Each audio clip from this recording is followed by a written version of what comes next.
hidayah, kita masih bisa berkumpul di masjid tercinta kita ini guna melaksanakan sholat isya secara berjamaah, dan insyaallah akan dilanjutkan dengan sholat sunnah tarawih dan witir secara berjamaah pula. Salam serta salam lalu kita kirimkan kepada junjungan Nabiullah Muhammad sallallahu alaihi wasallam, karena jalan Nabi yang mengantarkan kita dari alam kegelapan menuju alam yang terang benderang seperti saat ini. Sebelum kita mendengarkan ceramah tarawih, kami dari panitia Gerak Mulia Ramadan Masjid Tua Jakarta ingin menyampaikan beberapa hal. Pertama, laporan keuangan Gerak Amalia Ramadan 1445 Hijriah Masjid Tua Jakarta. Saldo kas sebesar 10.111.000. Penerimaan isi kotak amal malam ke-21 sebesar Rp559.000. Jadi jumlah penerimaan sebesar Rp559.000. Adapun pengeluaran biaya rutin tarawih sebesar Rp750.000. Dua, perlengkapan buka puasa sebesar Rp54.000. Jadi jumlah pengeluaran sebesar Rp804.000. Jadi saldo kas hingga malam ini sebesar Rp9.866.000. Penyampaian kedua, yang insyaallah yang akan menghilangkan buka puasa besok 22 Ramadan 1445 Hijriah. Yang pertama, Nyonya Aibda Syaiful Said Tenggale. Dua, Nyonya Nurul Hibat. Tiga, Nyonya Rahim dan Raga. Empat, Nyonya Rapik dan Madia SPD. Lima, Nyonya Renaldi. Enam, Nyonya Rewangsa dan Sere. Tujuh, Nyonya Taslim dan Sampara. 8, Nyonya Usman SPDI. 9, Nyonya Zaidan Said dan Tutu. 10, Nyonya Sainuri. 11, Nyonya Anwar dan Nunu. 12, Nyonya Supriyadi dan Bawa. 13, Ibu Rusmi. 14, Ibu Siti dan Tarni. 15, atau yang terakhir, Nyonya Liwan dan Tujuh. Dan kami tak lupa pula berterima kasih pada jemaah-jemaah yang menghidangkan buka puasa pada tadi. Semoga apa yang para jemaah hidangkan bernilai pahala di sisi Allah Subhanahu wa taala. Amin.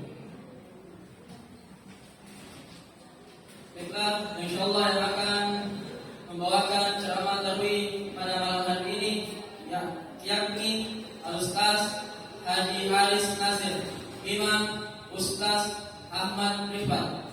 Begitu dipersilakan. Assalamualaikum warahmatullahi wabarakatuh.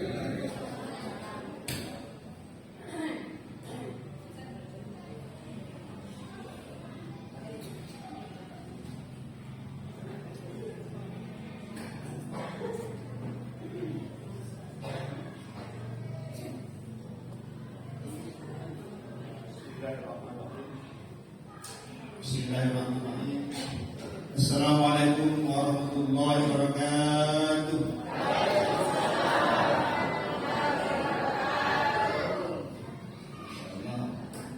Semangat saya dengar bibi dan bapak.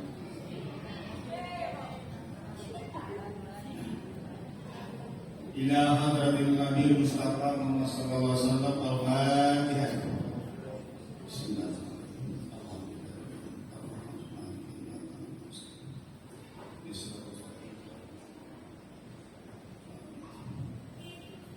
إلى حضرة القطب ووالي سهمك الأبكار جلالي سلم الفاتحة.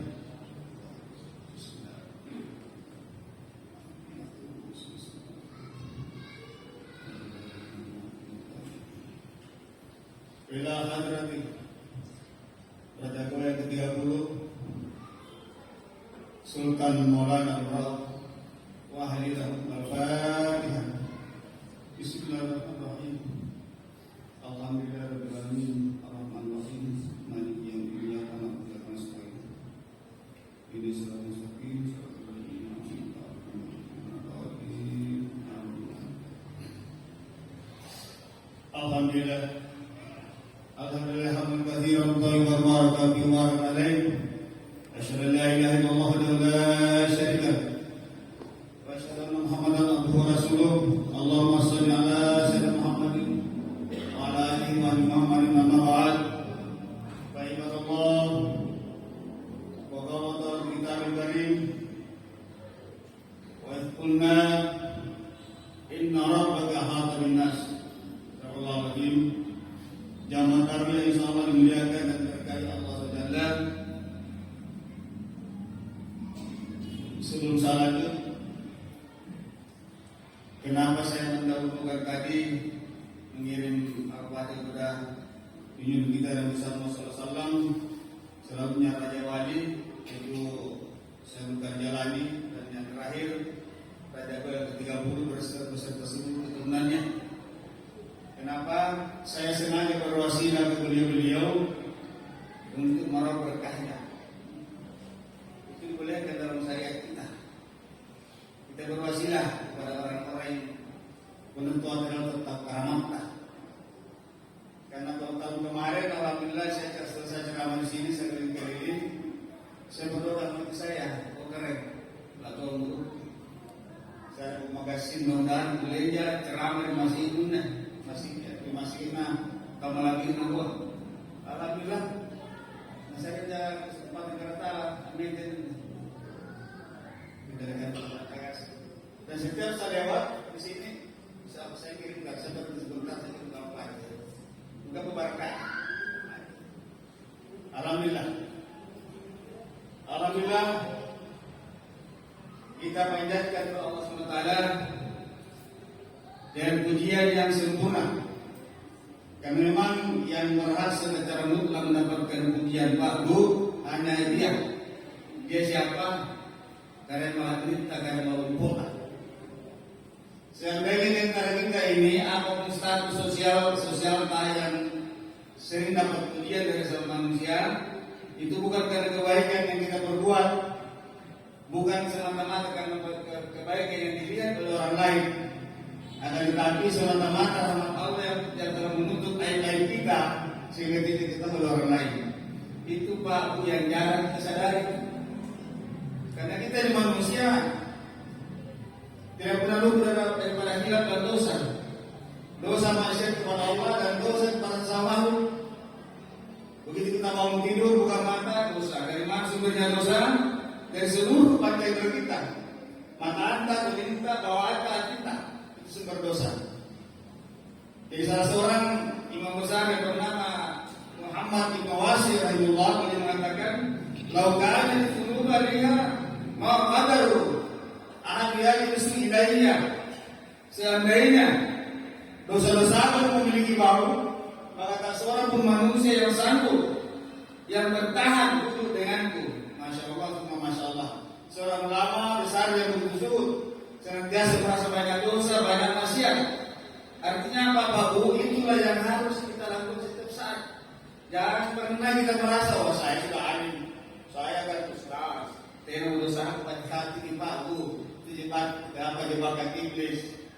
Yang harus kita lakukan setiap saat, senantiasa kita merasa banyak dosa.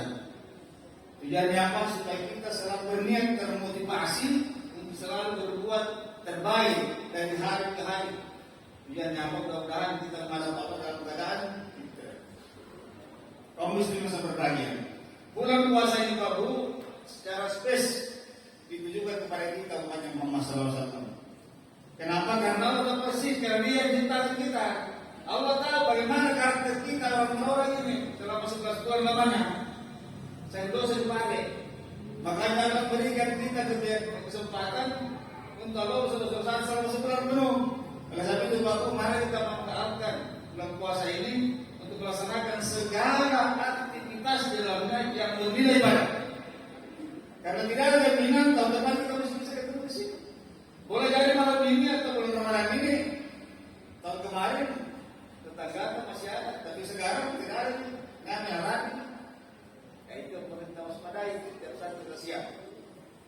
kaum muslimin sama berbahagia. Tidak pertama judulnya. Nah, sekarang kita masuk judul. Nah, sahabat kebutuhan nanti. Judulnya kita masih bahas masalah puasa. Kenapa? Karena puasa itu seluruh nabi setelah mereka beliau diterima ibadah puasanya, baru diangkat jadi nabi. Kita kan contohnya Nabi Musa saya ini. Jadi beliau diperintahkan berpuasa selama 30 bulan, 30 hari. Untuk membersihkan jiwa, membersihkan hatinya, supaya kuat mental menghadapi segala problematika hidup. Begitu sampai 30 hari, dilihat kita oleh Allah belum, tidak pernah angkat. Tambah lagi, Musa tambah 10 hari lagi, dia 40 hari puasa ini. Musa nampakkan kisah nyaman, nampakkan satina. Kalau dia kuat menghadapi segala cobaan hidup, menghadapi amal sebagainya. Jadi sebenarnya begitu. Tujuannya puasa itu supaya kuat mental kita, karena puasa membentuk karakter kita yang jujur. Jadi saya akan bahas malam ini korelasi antara ibadah puasa dan takwa. Kenapa? Seluruh perintah ibadah umat Muhammad tujuannya takwa, tapi hanya satu yang secara spesialis dijelaskan oleh Allah. Dalam surat Al-Baqarah 183 setiap kali sampaikan penjelasan yang ayat itu lawan bertakwa. Apa itu takwa? Kesedapan semua makhluk. Takwa adalah melaksanakan seluruh perintah Allah dan menjauhi seluruh larangannya, tapi inti bertakwa yaitu merasa senantiasa bersama Allah, senantiasa diperhatikan dia oleh Allah. Dan kenapa bulan puasa ini tentang puasa secara spesialis? Allah memberikan penekanan dalam salah satu diskusi. Allah berfirman, "As-sawli wa ana ajzi." Puasa itu untukku dan aku sendiri akan memberikan imbalannya. Aku sendiri akan membalasnya. Pertanyaannya, apakah perintah ibadah yang lain bukan Allah yang membalasnya? Jawabannya tentunya Allah sendiri. Tapi kenapa puasa seakan-akan punya nilai sendiri? Insya Allah, betul. Karena puasa itu adalah ibadah rahasia. Kenapa dia ibadah rahasia? Karena yang mengantar proses itu dalam puasa diri sendiri dengan Allah saja. Istri kita, anak kita takut dari puasa. Tapi kita biasa kalau pakai minum. Kawan kantor takut dari puasa, tapi dia tidak tahu sama suka minum. Kenapa dia lakukan? Karena saya takut sama Allah. Kenapa kita lakukan? Secara sembunyi-sembunyi karena kita tahu bahwa Allah mengasihi kita. Dalilnya dalam surat Al-Isra ayat 60. Wa idh qulna inna rabbaka ahata bin-nas. Kami telah mewahyukan kepada Muhammad, sesungguhnya Tuhanmu bersama seluruh manusia. Ini dalilnya apa? Pertanyaannya, apakah orang dari kita ini sudah merasa bahwa Allah senantiasa bersama kita? Saya pernah ditanya oleh jamaah kalau kemarin di Makassar, Ustaz, kenapa Pak itu pejabat kita yang tertangkap KPK rata-rata orang Islam? Hari lagi tentunya sholatnya tidak pernah ditinggalkan, puasanya apa lagi? Kenapa tidak masih melaksanakan pelanggaran? Karena Allah berfirman, "Aqim salata, inna salata tanha fahsya'i munkar." Tegakkan masalah, punya salah, mencegah perbuatan tidak munkar. Kenapa masih melaksanakan korupsi dan sebagainya? Saya jawab, saat jawabannya, sholatnya tidak benar, puasanya tidak benar. Kenapa dia tidak benar? Karena orang yang sholatnya benar dan puasanya benar, dia senantiasa merasa bahwa senantiasa bersama Allah. Dan memang begitu.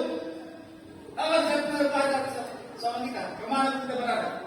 Kalau ini waktu yang senantiasa dalam hati kita, bahwa kemana pun saya berada, apapun posisi saya dalam keadaan sendiri atau bersama karyawan saya atau bersama sahabat saya senantiasa bersama Allah. Yakinlah, sekecil apapun pelanggaran tidak akan berani kita lakukan. Kenapa? Karena kita yakin Allah melihat saya. Kita yakin bahwa apapun pelanggaran kita pasti akan kita bertobat di tempat Allah tidak menjadi. Inilah kita Bu. Bu, kalau suami kita sudah mencapai derajat takwa yang saya jelaskan ini, kita bagaimana? Dia tidak bisa itu. Soalnya dia tidak merasa itu. Bukan karena tahu sama ibu, malah karena Ta'ala. Jadi seorang suami yang betul-betul sudah merasa bahwa dia senantiasa bersama Allah karena ibu, dia tidak akan berani macam-macam di luar. Dan itu saya baca-baca.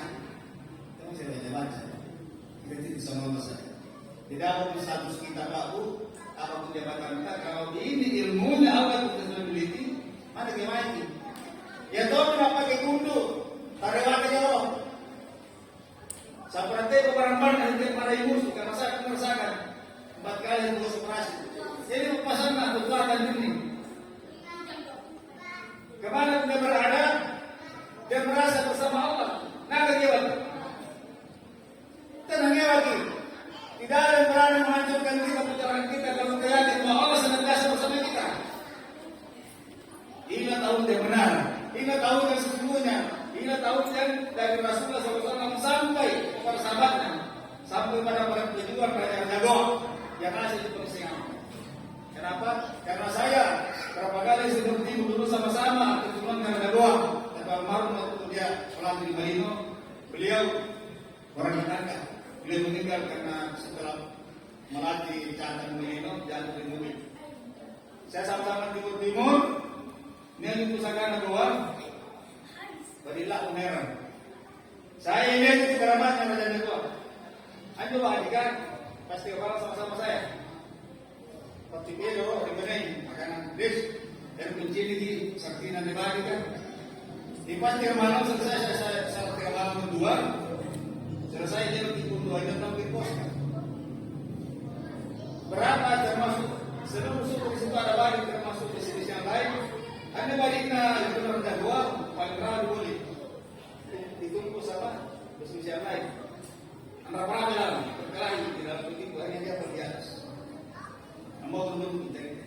Jadi infak bukan karena saya bersaksi.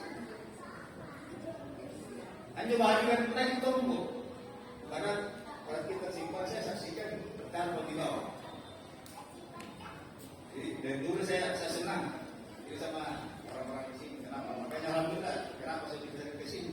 Bukan keluarga. Jadi sangat sekali Pak.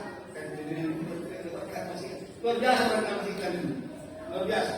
Ya saya sarankan masyarakat di sini sebelum kita pergi ke pasar beraktivitas usahakan aktivitas sampai sungai berdua. Ingat Pak, sama luar biasa benar pagi mata kita luar biasa cahaya luar biasa karena apa? Saya meragu di bawah masih kita dengan catatan usahakan ramaikan jamaah kita baca rasul. Insyaallah. Selanjutnya tambah lagi sedikit. Kenapa ibadah puasa dikatakan ibadah rahasia? Itu tadi karena mengetahui hanya Allah yang kita. Terus ibadah puasa sesungguhnya ibadah yang bebas dari riya. Sembahyang, sedekah, apalagi itu tidak bebas dari riya atau pamer, tapi ibadah puasa bebas dikatakan ibadah rahasia. Yang terakhir, mari kita hormatkan apapun yang Allah titipkan kepada kita. Karena dari waktu kekuasaan atau benda ada pinjaman waktu dari Allah. Kalau Allah mengambilnya, tidak ada bisa tahan. Oleh sebab itu, kita jadikan dia wasilah, sarana untuk mendekat kepada Allah. Mudah-mudahan sisa usaha kita ini memberikan berkat dan akhirat. Yang paling terakhir, jangan kita sia-siakan waktu yang Allah berikan kepada kita. Soalnya, jangan kita sia-siakan. Salah seorang sahabat Rasulullah SAW bernama Ibnu Mas'ud, beliau mengatakan, saya tidak pernah menyesali segala sesuatu kecuali penyesalan terhadap tenggelamnya matahari yang berarti cukup kalau berkurang. Akan tetapi amal saleh itu tidak terlalu bertambah. Demikian penjelasannya, mohon dimaafkan. Nun wal qalam, Assalamualaikum warahmatullahi wabarakatuh.